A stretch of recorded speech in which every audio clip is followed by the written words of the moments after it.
merebut kekuatan militer dan membangun tentara baru. Pangeran ke-9 juga akan melawan orang barbar utara sampai mati. Mendengar perkataan Li Longlin, para pejabat sipil dan militer di pengadilan tidak dapat mempercayai telinga mereka. Pangeran ke-9 yang selalu pemalu dan pengecut. Sebelumnya, ketika tentara keluarga Su berada di perbatasan utara dan melawan kaum barbar, dia sangat ketakutan sehingga melarikan diri saat menghadapi pertempuran, yang membuat malu keluarga kerajaan. Mengapa Pangeran ke-9 mengubah karakternya sekarang? Pangeran-pangeran lainnya juga terkejut dan memandangi adik bungsu mereka. Mereka sangat mengenal karakter Li Longlin. Mereka benar-benar tidak mengerti mengapa Li Longlin mengambil inisiatif menjadi sukarelawan untuk melawan orang barbar utara. Su Fengling juga terkejut, menatap Li Longlin dengan heran, sepasang mata poenisnya berbinar.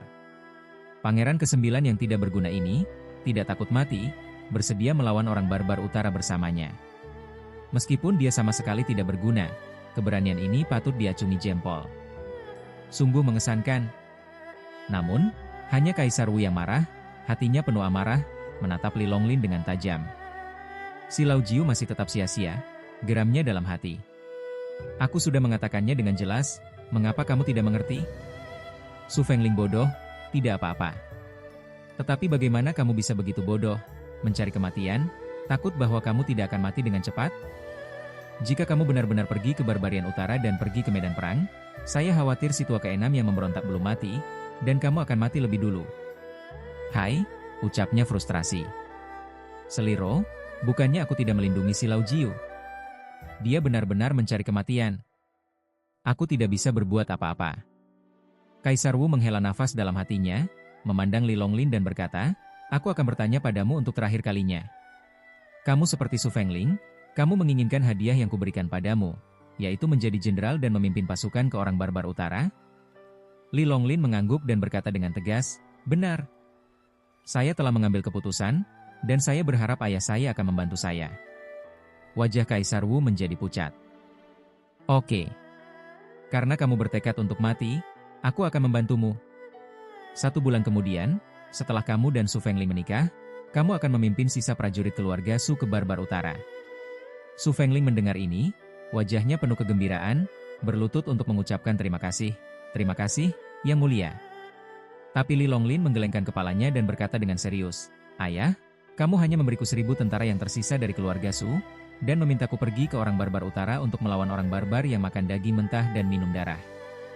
Bukankah itu membuat putramu mati sia-sia? Kaisar Wu sangat marah dan berkata dengan dingin, apa maksudmu dengan ini? Bukankah ini yang kamu minta? Apakah kamu ingin aku mengirimkan 100.000 pasukan kepadamu? Belum lagi, apakah kamu memiliki kemampuan untuk memimpin begitu banyak pasukan? Aku tidak memilikinya di tanganku. Para menteri tidak bisa menahannya, dan mereka semua menyalahkan Li Longlin. Apakah kamu tidak tahu situasi saat ini di ibu kota? Pangeran ke-6 memiliki 800 orang tewas, dan dia berani masuk ke istana dan memberontak. Anda masih ingin meminta tentara kepada Kaisar? Bukankah ini mimpi? Su Fengling juga merasa permintaan Li Longlin terlalu berlebihan, memandangnya dengan bingung. Tadi, kupikir Pangeran ke-9 bukannya tidak berguna, dan dia cukup jantan.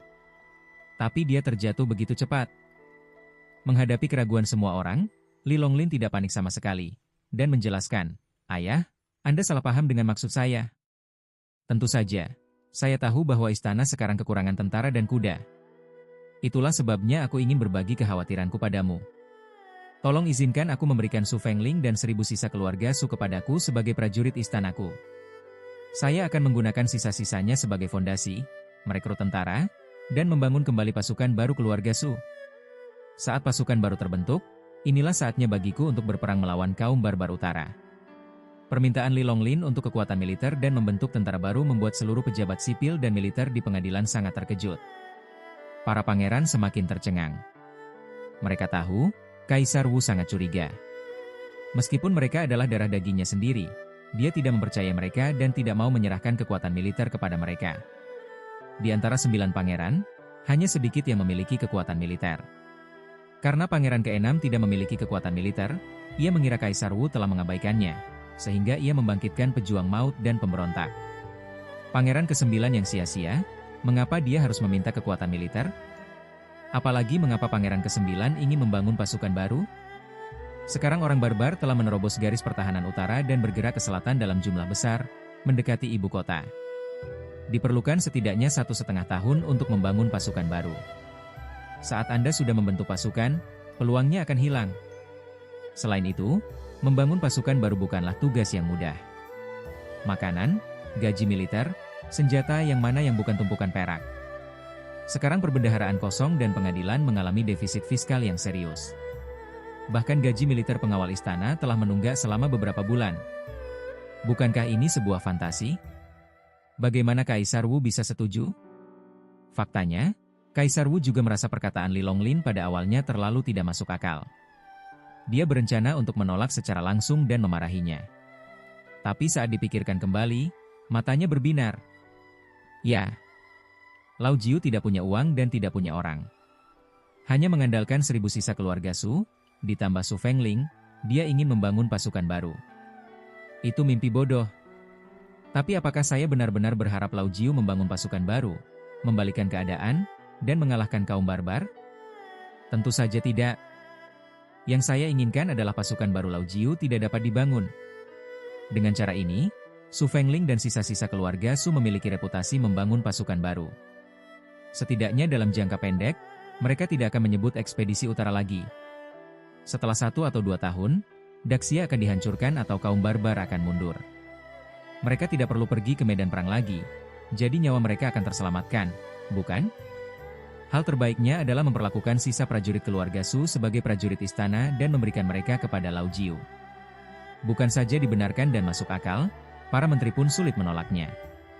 Dan tidak perlu khawatir prajurit elit yang tersisa ini akan digunakan oleh orang lain untuk memberontak.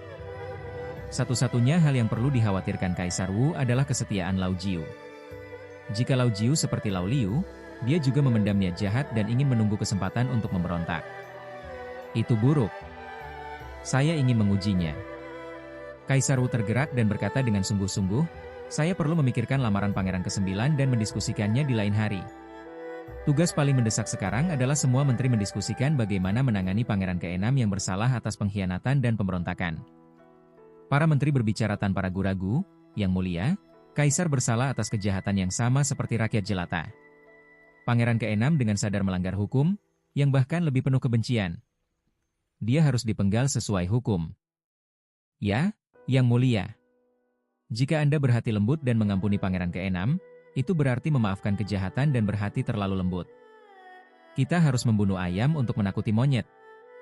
Jika tidak, orang-orang di seluruh dunia akan mengikutinya, bukankah akan terjadi kekacauan?